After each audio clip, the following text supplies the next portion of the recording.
When I found the dying dragon in the blizzard, she told me to run because she could not be fixed, and I told her my pa had taught me to fix everything, so I just needed to know how dragons work. I hauled my rifle over one shoulder as I trudged through a snowdrift up to my waist. The storm outside was vicious, but I didn't mind it much. My traps lay buried somewhere in the mess of white, and if there wasn't anything worth eating out there, I wouldn't be here now. But the thought kept rattling around inside me like an unfinished puzzle piece. I stepped over a broken branch as I waded through thigh-high snow. The wind howled so loudly that it sounded almost solid, a constant wall of noise pressing in from all sides. My father used to say, "Tommy, sometimes you just gotta power through the storm." It had been him who taught me about traps and snares, but also about resilience. I found myself looking up at a peculiar indentation in the snow ahead, a deep hole, as if something massive had hit ground with incredible force. A dark patch of ice glistened amidst a clear spot in all that white, and I squinted harder to see what was there. There she was, half buried under a layer of fresh snow and frostbite. If only for the wings sticking out like a grotesque appendage, you might guess at her size, massive and terrifying. Silver scales glistened faintly against my vision. Her golden eyes blinked open slowly when I drew close. "Run," she rumbled in a voice that shook me to the core despite not being physical noise, just an instinctive command from mind to mind. "Child, you cannot help." I hesitated, but then pressed forward with measured steps until her wing was clearly visible, broken and twisted at odd angles. Steam rose around it where snow touched warm blood. "Why?" I asked, looking into those eyes despite the fear clawing inside me. "I am dying," she replied in a voice that could have moved mountains if not for its current weakness. "And you cannot fix dragons." A muscle twitched in my jaw. There was no room left to feel fear now. If anything needed fixing around here but an engine or this poor creature before me, I would figure out how. "My pa said," I began softly, as she lay still under the weight of her own mortality, "fear doesn't fix things." Her golden eyes softened a bit when they flicked back to my face. They seemed intrigued more than anything else by now. "And what did he say next?" she murmured weakly. I shrugged slightly with one shoulder and knelt down beside her massive head, so close I could have touched the side of it, if not for instinct telling me otherwise. "You are hurt. If you were a truck or tractor around here, I would start trying to fix what's broken." Golden eyes blinked slowly again before settling on mine once more. There was something calculating there now, a recognition perhaps. "Go," she said instead after a moment passed, her voice still trembling with weakness despite the power it held long ago, "and do not return." I shook my head firmly and met those ancient eyes, straight on, determination burning through any lingering fear like sunlight cutting through early morning fog. "You're hurt. I need to know how dragons work so that I can fix you," I told her bluntly. The dragon's expression shifted, then shocked, curious, but more importantly hopeful in a way she hadn't shown before. She could not shift or heal naturally with such injuries, and even if she tried now, it would only hurt worse. "I need warmth." Her voice trailed off, but the unspoken words were there nonetheless, shelter from this cruel wind, time for her body to mend as best it could under its own means. I nodded slowly in understanding. "My cabin is too small for you," I admitted aloud, even though we both knew it was just about space. She opened one eye fully and regarded me critically despite everything me size. My aging saw nothing but resolve shining back at her through the blizzard's haze. "Can you move?" The question was simple yet heavy with implications neither of us could quite fathom standing here amidst this snowscape together. It took hours to guide her from there to Safet, and not just because she was so badly injured, but also due to sheer size and awkwardness navigating terrain that would challenge even the most skilled mountaineer. But I did it anyway. Tommy Walker, moving mountains with nothing more than grit and the steadfast belief in what could be fixed. By dawn's first light, we finally reached my father's old barn, an ancient structure built for sheltering cattle, now repurposed to house this impossible entity whose very existence should have been myth or nightmare. Yet here she was alive. If the barn was cold, but dry, a stark contrast to the biting wind outside. Tommy hauled in wood and kindling, while Queen Seraphine watched him from her place on the floor. He positioned himself near where she lay, carefully arranging the logs to build a fire that would provide warmth without being too close. A delicate balance given her injured wing. Efficiently, he gathered snow and placed it next to the nascent flames, allowing it to melt into water, which he used to clean her wounds meticulously with his hands. Each motion was practiced, each touch gentle despite how rough they needed to be for proper cleaning. The Dragon Queen observed him silently. There was a quiet awe in her golden eyes at this human boy who dared tend to an ancient creature as if it were no different from a dog or horse. Seraphine watched Tommy work with a mixture of curiosity and respect, his determination unwavering even when the task seemed insurmountable. "Why do you help me?" she finally asked in her deep voice that echoed slightly within the enclosed space of the barn, though it lacked its usual commanding tone due to her weakened state. Tommy did not stop moving as he replied, "You are not a monster. You are hurt." He reached for more bandages, wrapping them around her wounds with care and precision learned from his father's side. "Pa said every living thing deserves help when it is hurt," Tommy continued quietly, tightening another strip of cloth over an exposed wound that had already started to claw. Did not matter if it was a dog, a deer, or even a mountain lion. Seraphine blinked in surprise at this last statement. "Your father helped a mountain lion?" she asked softly. Tommy nodded as he worked on her injured wing, his movements steady despite the effort required. "It had a broken leg," he explained without looking up from his task. "Pa fixed it and let it go." He paused briefly to wipe sweat off his brow before continuing his work with renewed vigor. "I remember him saying," Tommy spoke again after a moment of silence, "that fixing things was how you honor people who can't be here anymore." His voice cracked slightly as he tightened another bandage around her scales. "Pa is gone now, but I still fix things." Seraphine felt an unfamiliar emotion stir within her ancient heart. She had never encountered anyone like this boy before, no one with such unwavering resolve and kindness toward beings who were typically feared or hunted by humans. She studied him closely as he fashioned a splint for the broken wing using wooden planks, his method precise yet rough, hewn around the edges of necessity. "What was your father's name?" she asked quietly when Tommy took a brief moment to catch his breath beside her side. Tommy smiled warmly despite the seriousness on his face and the fatigue showing in his eyes. "James Walker," he said proudly, as if saying it aloud made him feel closer to the man who had taught him so much about life and fixing broken things. "He was the best mechanic in 3 counties, Tommy added with a touch of nostalgia, "and the best pa in the world." The Dragon Queen regarded him silently for several moments before speaking again. "If you survive this," she murmured softly, her voice barely audible above the crackling fire and his steady breathing, "you will have earned my gratitude." Tommy simply nodded without looking away from his work on her wing. He would have wanted to know how everything worked, he said gently before turning back to complete what he had started. Seraphine watched him with a renewed sense of awe, this child alone in the mountains,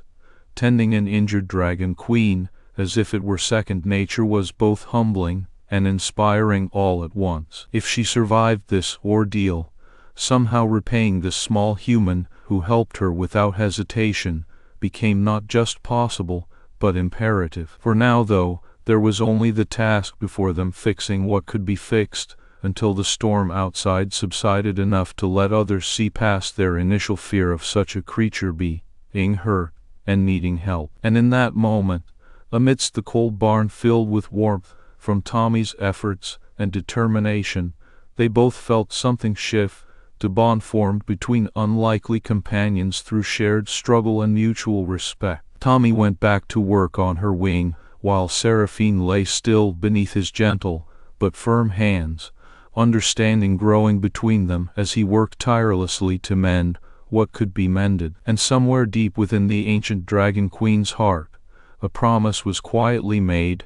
If she survived this night with her human savior by her side, There would come a day when she might offer him repayment in ways beyond measure for his kindness and courage shown here today, amidst storm and silence. The barn echoed softly as Tommy continued to work, their bond growing stronger through the simple act of fixing what was broken, honoring both. 3 days had passed since Tommy first found Seraphine in the snowstorm. Each day, he brought food and supplies from his dwindling stash to feed her as she slowly regained some strength. Every night, he tended her wounds meticulously, under the light of a flickering fire that burned steadily throughout their ordeal. By now, Seraphine's deep wounds were showing signs of healing, a testament to Tommy's ceaseless care and attention. Despite this progress, she remained in dragon form. It was as if she feared becoming human would scare him off with her regal bearing or cause some misstep that might break the fragile peace between them. On the 3rd day, while changing bandages and feeding Seraphine a bowl of broth, Tommy narrated his father's life stories to keep both himself and the ancient dragon occupied. Pa loved mechanics because he said everything had its own story, Tommy shared quietly as he dabbed at a newly cleaned wound. Every car that came into our shop needed fixing, but also needed talking. As she listened intently, Seraphine found herself growing accustomed to this small human's presence and words so different from the usual fear or awe people showed towards her kind. She knew deep down there was something more significant occurring between them than mere survival, a bond forged through shared adversity. On that 3rd night of caring for her, Tommy had fallen asleep exhausted by his labors beside Seraphine. The fire crackled warmly in their small sanctuary against the relentless blizzard outside. Unbeknownst to either of them, however, danger was creeping closer with each passing hour as Lord Crath's soldiers tracked through snowstorm and blood trail alike. Suddenly, Tommy awoke abruptly when he heard faint voices just beyond his cabin's outer edge, men arguing in harsh tones about finding the Dragon Queen before dawn. His heart pounded fiercely within his chest, but fear did not stop him from acting swiftly, grabbing his father's old rifle left hanging near the barn door alongside several loaded bullets. He stepped outside cautiously, only to see 5 armed soldiers advancing through moonlit snow towards where he knew Seraphine waited inside. The soldier leading them wore a cruel smirk under the night sky. "A child? This is no place for you." Tommy's hand trembled slightly, but not from fear, more because of his resolve. "Where is your dragon boy?" the leader demanded roughly when it became clear they had misjudged him as an easy target. Tommy pointed inside without hesitation. "Not here." The soldiers laughed darkly, clearly unconvinced and ready to ransack whatever shelter lay ahead regardless of who was protecting them. Their laughter turned ominous as their leader gave a cold command: "Kill the boy." 4 pairs of boots hit the ground simultaneously before Tommy could even process what they were doing. He raised his rifle instinctively, firing at one soldier in a burst of courage and desperation. The bullet found its mark, blood splattered against snow. 3 soldiers remained with guns aimed directly towards him, no longer amused, but deadly serious about their mission, under orders from Lord Crath himself. Tommy knew he would soon fall victim to these armed men if action wasn't taken immediately, yet his body refused to retreat, even as cold sweat trickled down his back and palms slickened against the rifle grip. Behind him in the barn stood Seraphine, fully aware of what was happening via their silent,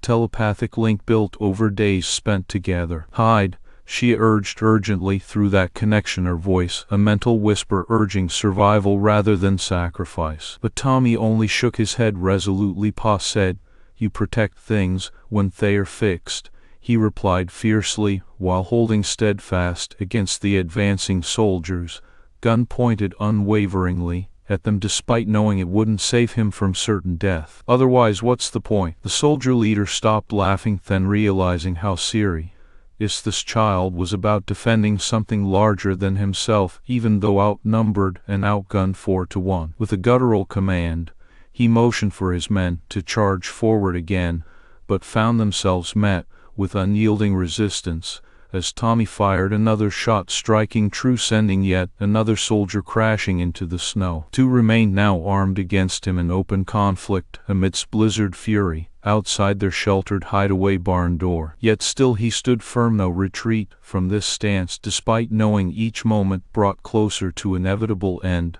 unless Seraphine intervened somehow, which she indeed intended to do after witnessing young Tommy's unwavering courage and conviction under threat of death itself. She forced herself up amidst excruciating pain, but managed it nonetheless, shifting forms mid-rising in order to take on her true majestic silver dragon form, her ancient body trembling violently from injury, yet still formidable enough to hold off any attackers threatening those two small souls within barn. Her massive frame blocking view inside fully now, even as Tommy's rifle fired another warning shot towards the silver light exploded from the barn as Seraphine burst through its walls in her full dragon form, wing extended despite the agony it brought. Her eyes blazed with fury and determination. Fire erupted from her mouth, scattering the remaining soldiers who had managed to breach the cabin door. They screamed and ran away, some leaving trails of smoke behind them. Lord Crath himself stood frozen for a moment in shock before rallying his troops. "You should be dead," he shouted at Seraphine, pointing his weapon towards her as she stepped out into the snowy landscape, with each step an agonizing dance of pain and defiance. Seraphine advanced on him slowly but steadily, golden eyes piercing through the cold air filled with smoke from burning soldiers. She spoke in a voice that carried across distances. "A child taught me something, Crath. About fixing broken things. About protecting them." Crath's jaw clenched as he tried to think of an escape route amidst her relentless approach. She was too powerful and too wounded for him to confront directly without severe consequences. With a swift nod from his bodyguards nearby, he turned around. "Run," she said calmly, but with authority that made even Lord Crath hesitate before fleeing in terror. Seraphine's wings began to sag under the strain as her true form revealed all of its injuries and scars. Blood seeped through silver scales. The effort required was more than she should have attempted,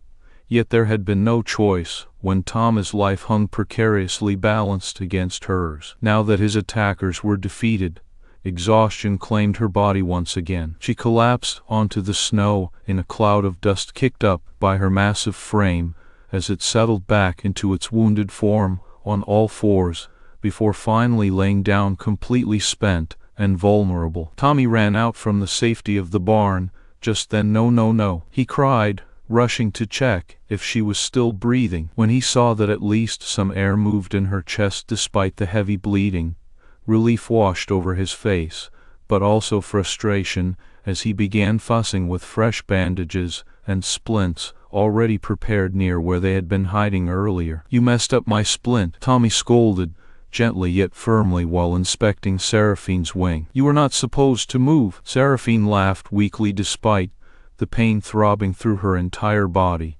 finding humor in this small human boy's concern and fussiness over his work being disrupted by a dragon queen attempting rescue for him instead of staying safe as instructed. "Scold a dragon queen for saving your life?" she asked breathily between pained gasps. Tommy rolled his eyes playfully. "I will scold anyone who hurts themselves, being stupid." Seraphine laughed harder this time, the sound painful but full of genuine warmth towards him. She was not used to such lightness after millennia spent in rule and war, yet somehow with Tommy it felt natural, necessary, even if only for a moment away from those harsh realities. Weeks passed under diligent care by both Tommy and local healers called in by word sent out far into neighboring villages. Seraphine healed more slowly than expected due to the severity of her injuries, but gradually regained strength until finally she could shift once again,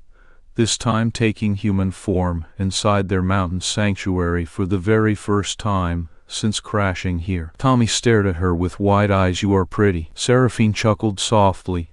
It felt strange hearing that kind comment from a child who had only seen her monstrous dragon side thus far, but there was something honest and touching about his statement which made her feel different somehow. Thank you, small fixer, she replied warmly, while kneeling before him so they were at eye level now, rather than towering over this brave young human, with fierce protectiveness awakened fully within her ancient heart. She looked into Tom's green eyes filled with gratitude and a lingering question. You saved my life. Name your reward. Tommy pondered for a moment, thinking carefully about what mattered most to him before answering quietly but firmly. I can't ask you that yet, he said gently. But there is something. Seraphine raised an eyebrow encouragingly. It's lonely here, Tommy admitted softly, after another pause in consideration. Can you stay? For a while, the Dragon Queen considered this request long and deeply,